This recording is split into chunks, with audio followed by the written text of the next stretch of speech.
precioso. Thank you very much. How many of you here know the music of Van Morrison? Okay.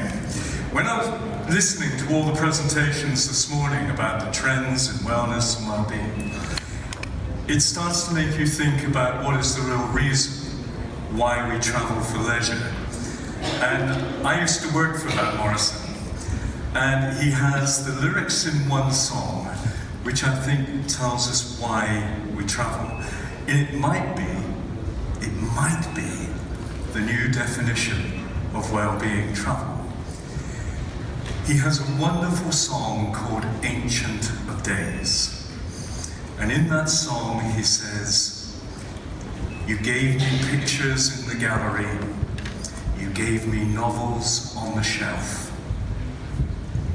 But most of all, you gave me ways and means and emotions, and you gave me knowledge of myself."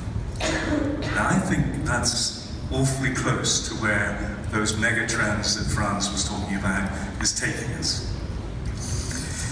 In the next half an hour, I really am only going to talk about one thing, and that is the concept of destination management.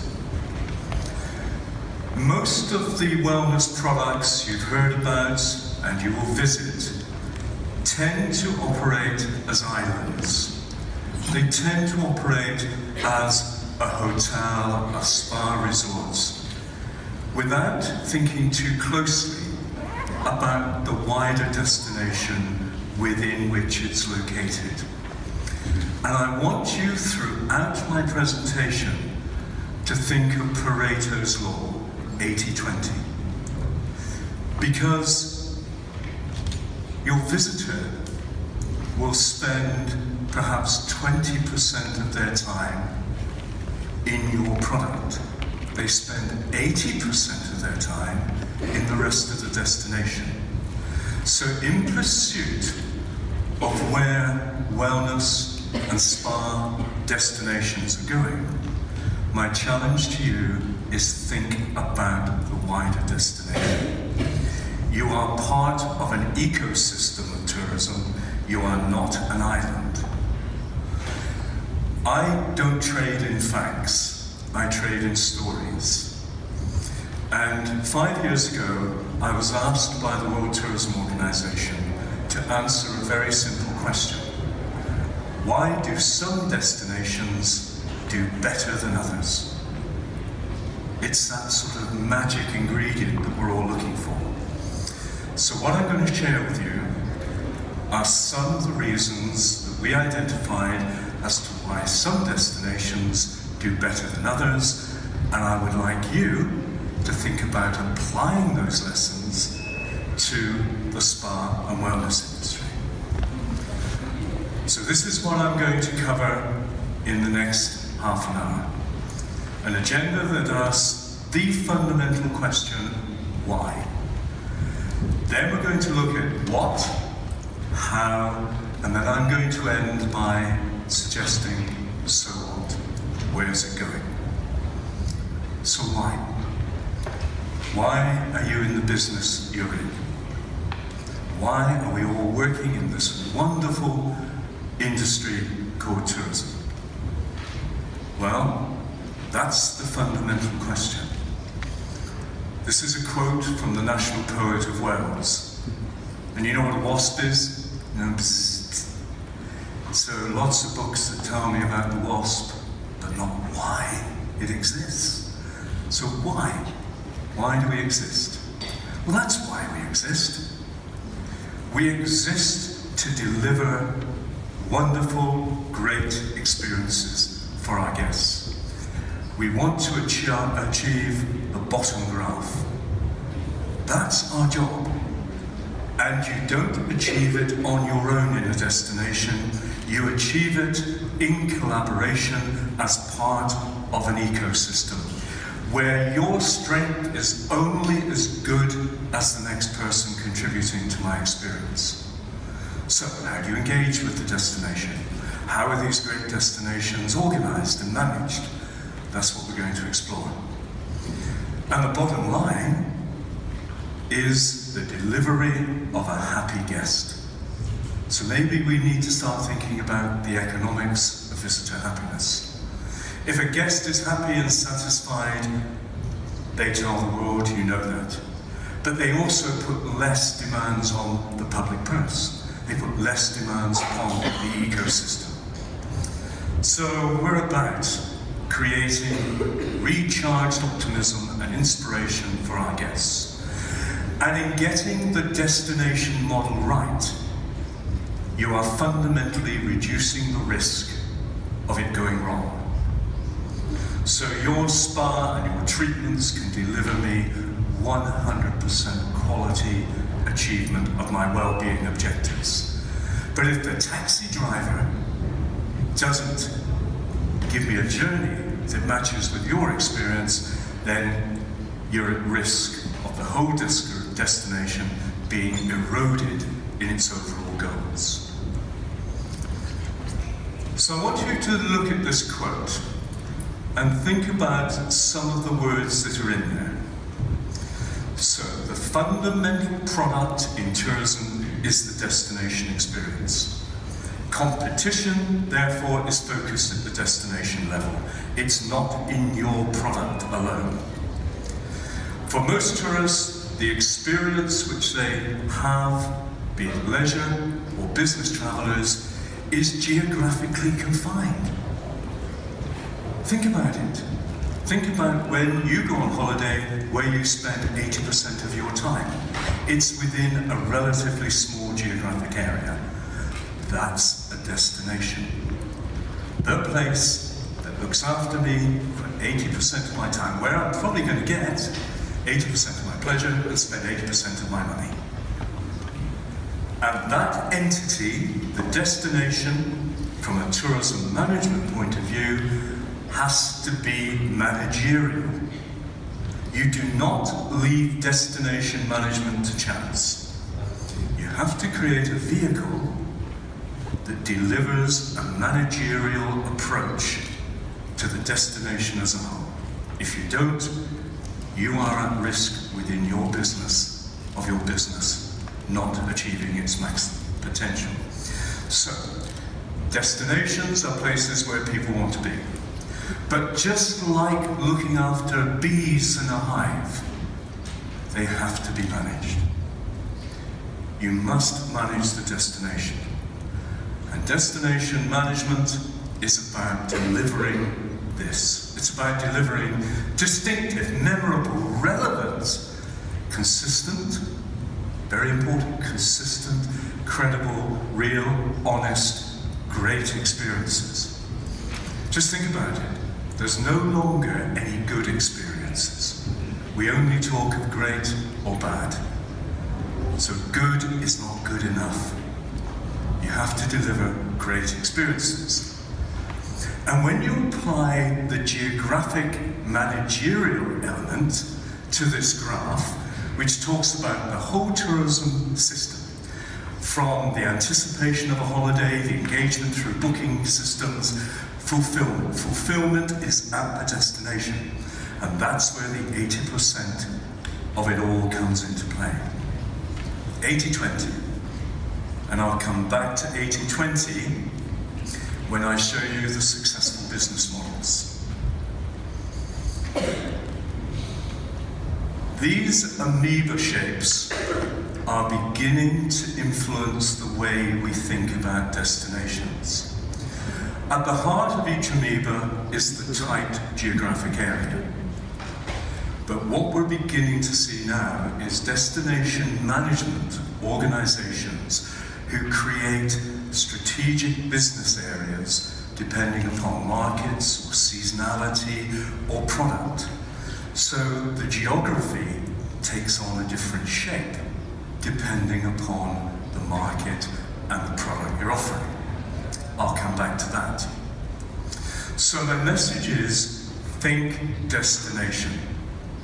Think destination. Don't just think about your hotel or your spa or your restaurant or your bar. You're part of an ecosystem. But it's uber competitive out there. The WTO estimate there to be somewhere between 4,000 and 5,000 competent destinations in Europe alone. So it's hugely competitive. I'd also like you to think about this. We're entering a period of urbanization, global urbanization. Yet much of what has been talked about today is rural. So we have to start building into the wellness and well-being travel equation the importance of the city. Cities are going to double in the number of people living in them within a relatively short time. And I've only come across one piece of work which is looking at the issue of well-being within an urban context. Just think about all the images we've seen today. They're effectively rural or coastal. We need to address this in Where Next. And some cities get it right. Some cities get it wrong. So within the infrastructure of a city, we need to start thinking about how we're going to deliver the well-being proposition in an urban as well as a rural context. I unashamedly present a quote from me, but I think that's quite relevant in terms of our new urban environment. Great cities exude a sense of generosity, of spirit, of giving something back, a touch of creativity, and the artistic of serendipity, a voice to ordinary people, a willingness to experiment. We need to get back to thinking about our cities as this wonderful female urbanist Jane Jacobs talked about in the 60s and 70s. So, very simply I'm saying, please think about the urban agenda, not just the rural agenda. I also want to just reflect on trends that Franz talked about and Laszlo talked about, because for me these are the long-term trends that will affect destinations, not just your product. Our guests are no longer consumers. Consumption is passive. Our guests are now all prosumers. We're wanting to co-create experiences. When I talk to tourist boards about experiential tourism, they talk about meeting the vintner and pairing wines with food. Okay, that's experiential tourism. But our guests are way beyond that now. We talk of co-creation, where I want to plant the vine, pick the grapes, press the grapes, design my own label, bottle my own wine, find the chef, go and buy the food, cook the meal, drink the wine with the chef. That's co-creating personalized experiences. And the destination is delivering that. In the wonderful Istria of northern Croatia, you can go truffle hunting one-to-one with a truffle hunter. Totally personal experience. He doesn't speak English, I didn't speak Croatian. We got muddied, we had mosquitoes biting us, and we had the most wonderful hour that ended up with us drinking beer, and we couldn't speak to each other. But it was a co-created experience. In Istria as well, you as a guest can help rebuild the boats that fish, to put the sardines and the squid into the restaurants. You build the boat and you go fishing. So we're pursuing the development of destinations that not only deliver me what I want, they deliver me what I love. So we're already talking not of brands, but of the love marks. How close does your destination, and all the destinations you work with your hotel partners, how many of those destinations are places that I love? I don't just respect them as brands, I love them because they give me something I care about. So we need to take our destination to be a place that I love. And one country is very lucky to have love in its name. We don't all have that. But what we all have in the destination is the potential to do that. To think about our guests in the context of them being individuals and in the context of delivering personalized experiences. So I need you to take me, you and your product, with your destination to a place that I care about, where what you do matches what I do and what I want my lifestyle to be. And you know, the opposite of love isn't hate, it's indifference. And you do not want me to be indifferent about your destination. Now let's bring it back to wellness. You've seen all the definitions. Wellness, 1961. Halbert Dunn said, it's all about meeting the needs of the mind, body, and soul. Now you strive very hard to deliver that in your hotel or spa, but you have to ensure that the destination as a whole delivers for the mind, body, and soul. So you need to be active in the destination. You need to be influential in the destination. You need to lead your destination. Freeman Tilden, 1957. Read what he says, because that is still our job. Put there just a spark and address the whole person for the mind, body, and the soul. 1957, and it's still the manifesto we should adopt. For the mind, the body, and the soul.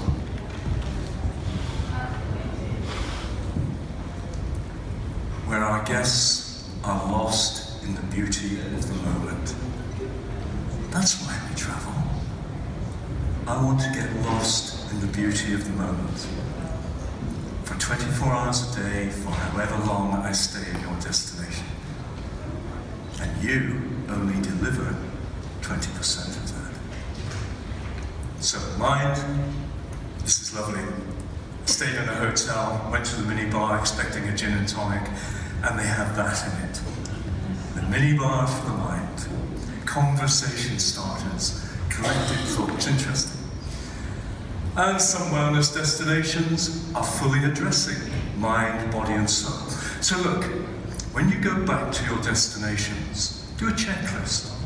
How much of the mind, the body, and the soul is actually being delivered well to the standards you set yourselves within the destination? Can you give me serendipity? Can you make me smile? Can you intrigue me? Can you do that?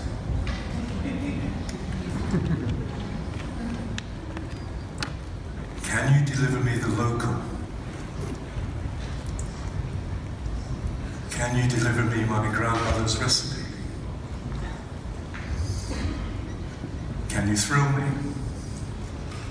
Can you make me buy something that is of your place, of your destination? Can you give me those stripped-back experiences that Franz was talking about?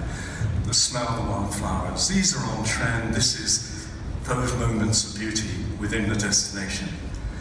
Can you give me the music? Can you allow me to get close to the people who host me? This is where it's all going. I need these local experiences.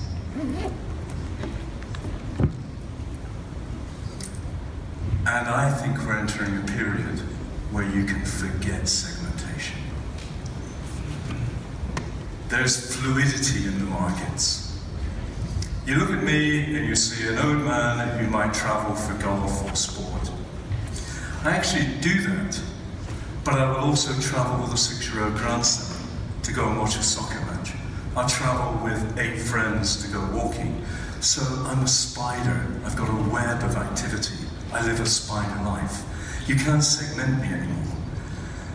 This is the wonderful visual image from Saalfeld and Leogang in Austria. And it's the classic, you know, the young mountain biker meets the oldest woman in the village to share a beer. The Hell's Angel visiting Aarhus Folk Museum. Doesn't fit any of the segmentations. And here I am, old and bald, but I still search for a gallery.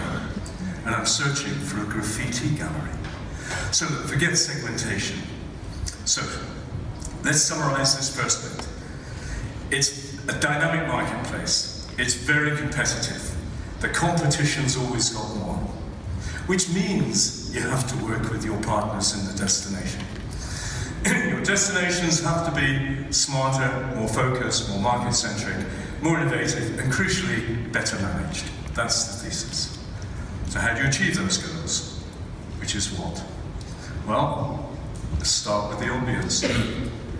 It's pretty dull out there, you know.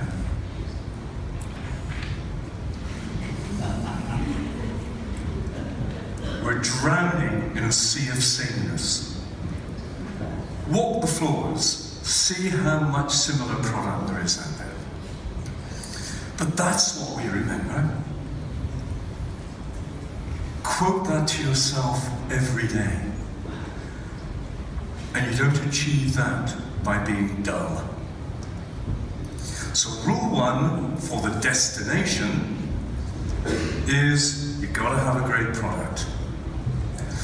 If that's rule one, what's rule two? Don't forget rule one. That's what it's all about. And you have to deliver a great product across the destination. And where we're going is going to put increasing emphasis and importance upon the idea of innovation. Innovation and creativity within the development of product. Just read that for a minute.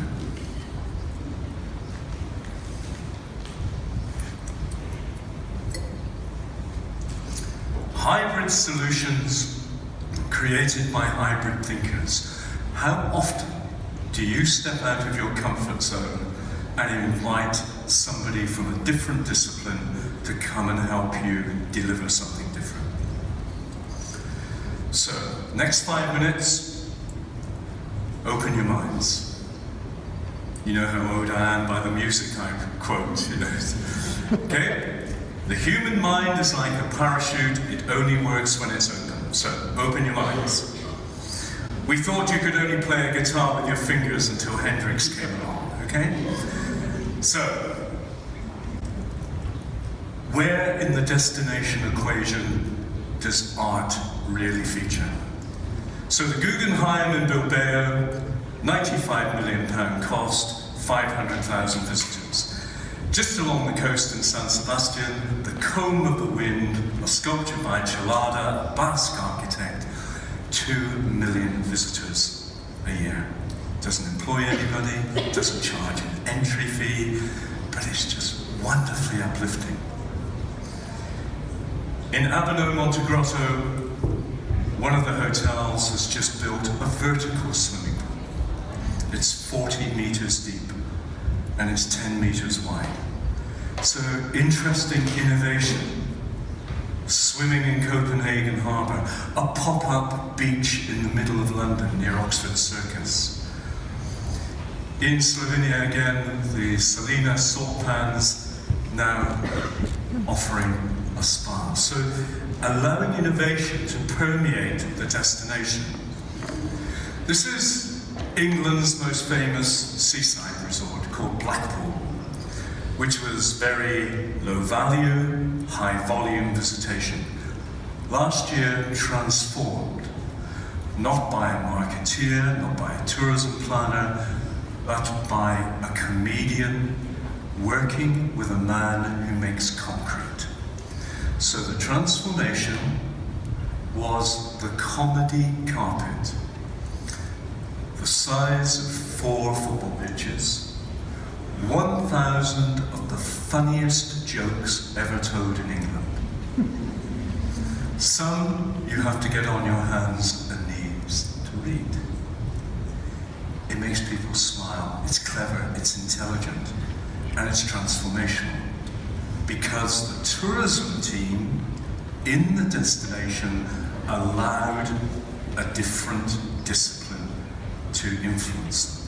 So it's about creation, creativity, and innovation. And what I care about is often symbolic. Simon Anholt talks about the importance of destinations being symbolic, standing out for something I care about. And the obvious great example is Cape Town and Robben Island, and all that that means. So don't forget the opportunity to do something towards world citizenship in your destination. Okay, and moving on quite quickly as to how.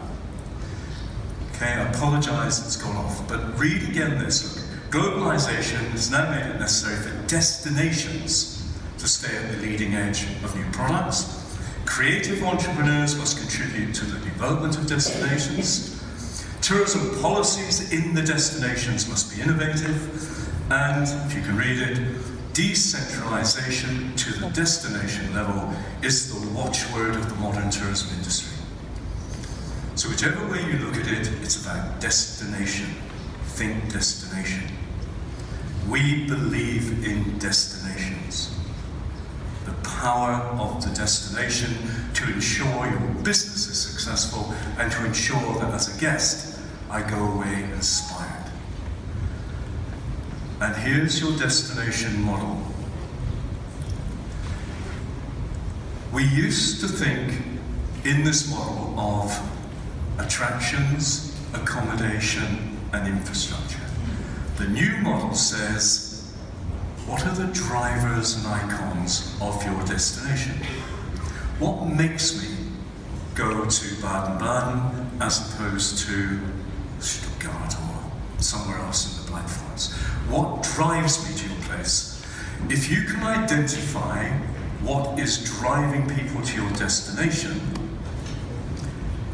and probably they are only 20% of all the businesses, those are the starting point for your destination management organization. Every other business is a recipient business.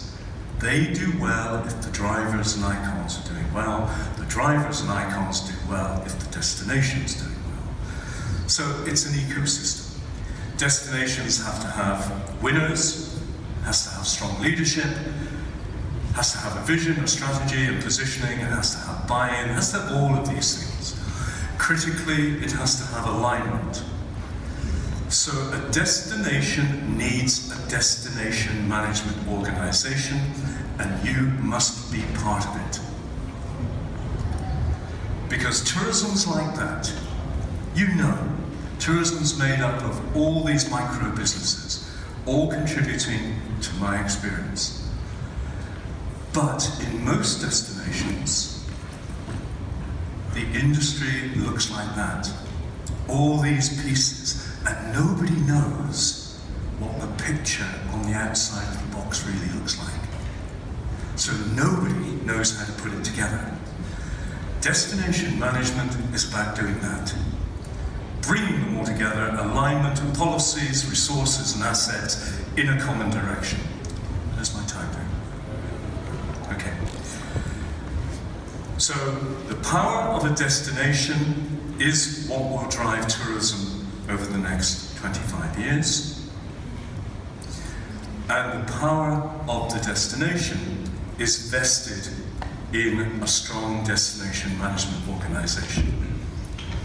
And I'm going to embarrass him, but the chairman of one of the best destination management organizations is in the background. Just stand up, because I do want people to talk to you afterwards. Graham Ambrose from Loch Ness, visit Loch Ness.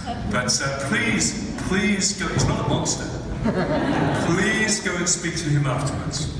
He'll tell you his journey that he's been on. It hasn't been painless, has it? It's had its ups and downs. And at the heart of a great destination is strong leadership. So where does that come from? This is now getting to the heart of the matter. We can all subscribe to the thesis, but how do we make it work? Who's running the show?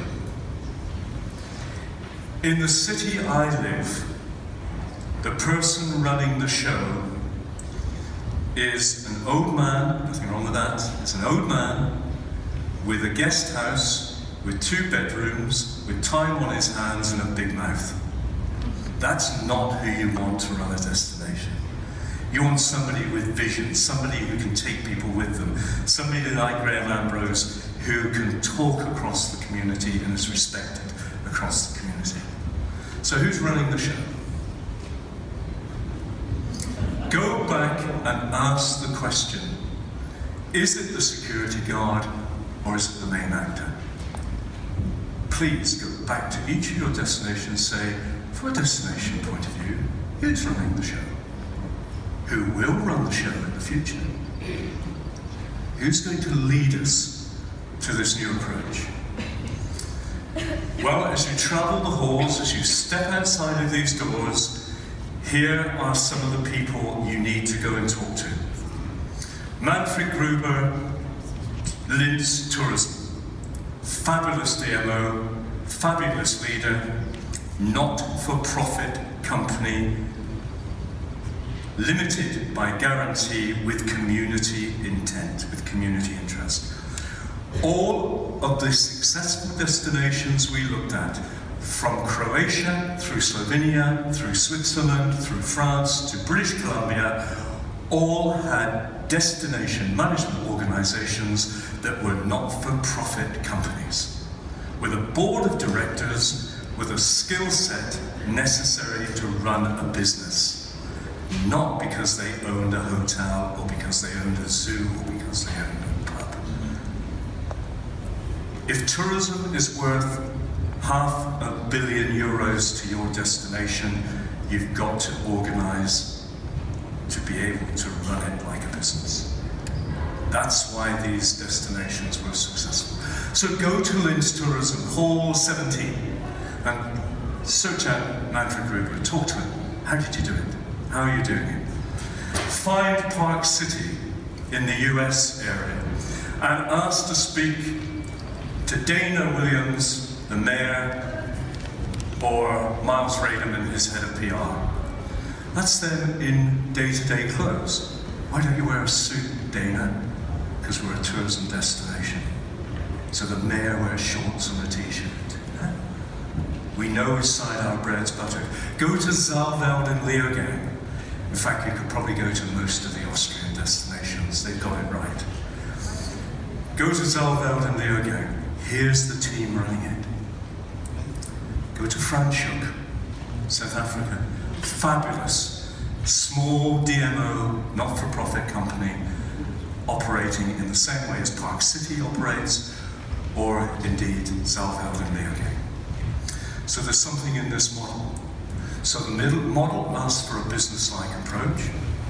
It also begs that question.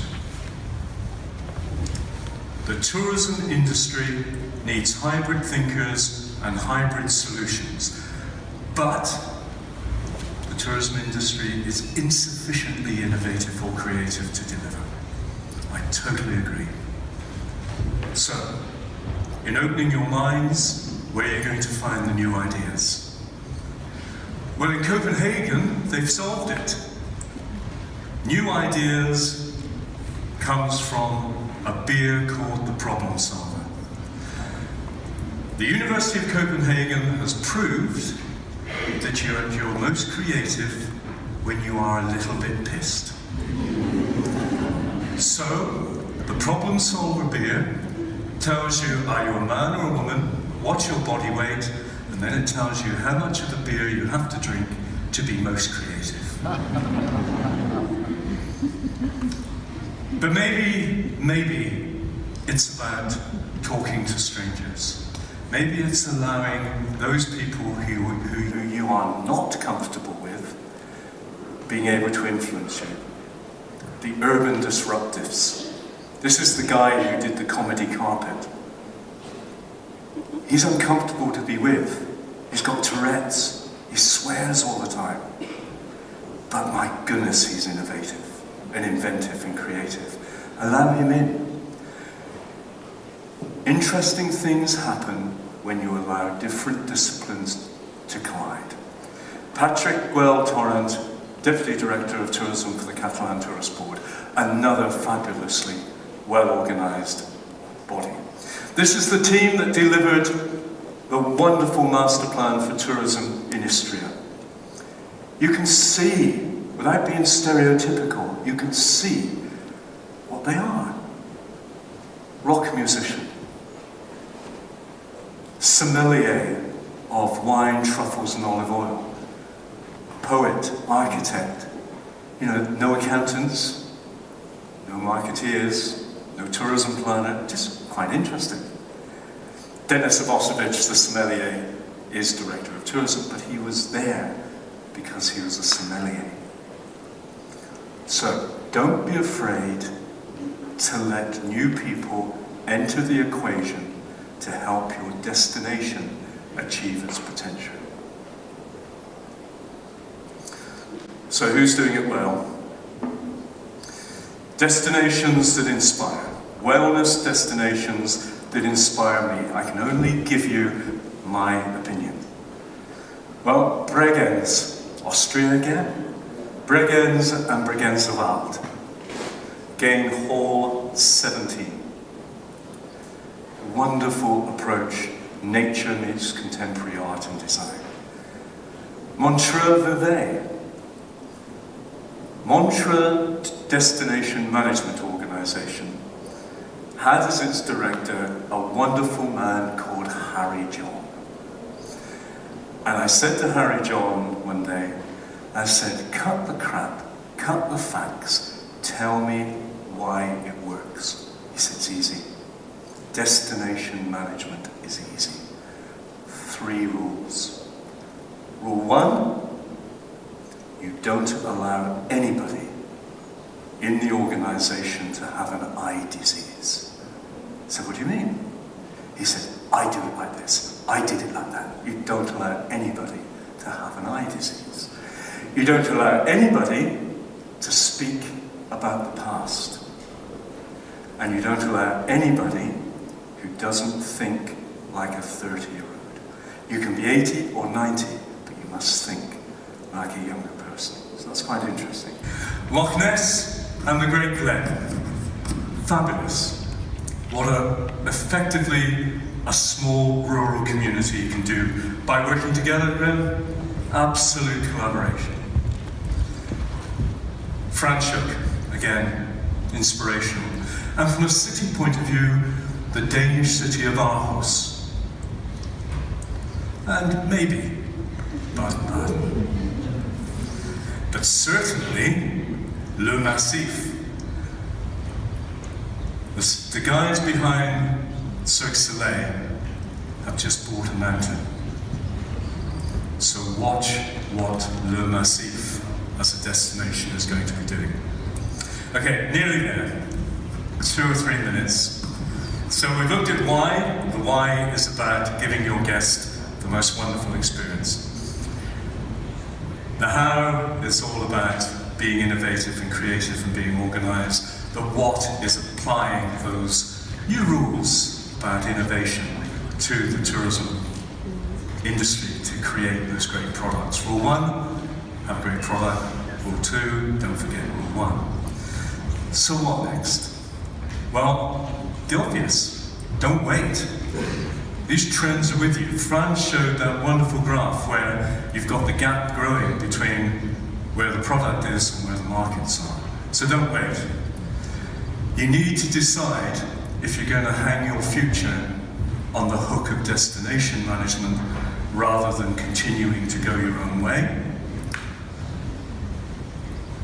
The factors critical to success of all the destinations we looked at was this: think destination, have vision and leadership, act like a destination, understand your markets, of course, invest in catalytic projects. Together, invest in something that makes a difference to your destination, not just to your business. Deliver unique experiences that I can only get with you, or you in Madrid. And back and work with winners. Do not waste your energy on those people who don't want to go on the journey. I think, Graham, you and I spent 5 years trying to drag the negatives with us, when if we just put our energy into those that wanted to go on the journey, things would have happened quicker. So look at this. One of the most fabulous voices in the wellness industry is Philippe Bourguignon, creator of Miraval in the States. Look what he's saying. Next 10 years, tourism will be about the difference between being driven by creativity and imagination. Markets don't know what they want, it's our job to show them the way. And you only do that together in a destination. There he is.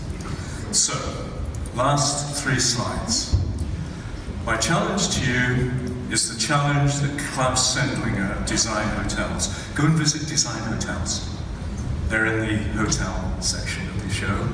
Go and pick up their directions booklet. If you want to know trends, go and ask design hotels for their directions book. It's fabulous, it always is. So my challenge to you is, why not think of those things that have never been thought of before? Why not be experimental and innovative? Because that's what the markets are expecting. And I'll leave you with this quote. Again, 1960s rock musician. Okay, read it. You cannot merely want to be considered just the best of the best. You and your destination must be considered to be the only ones that do what you do, because that's what will get me to visit you. And there they are, Bob Dylan and the Grateful Dead. And if you do all of that, then everything's going to be all right.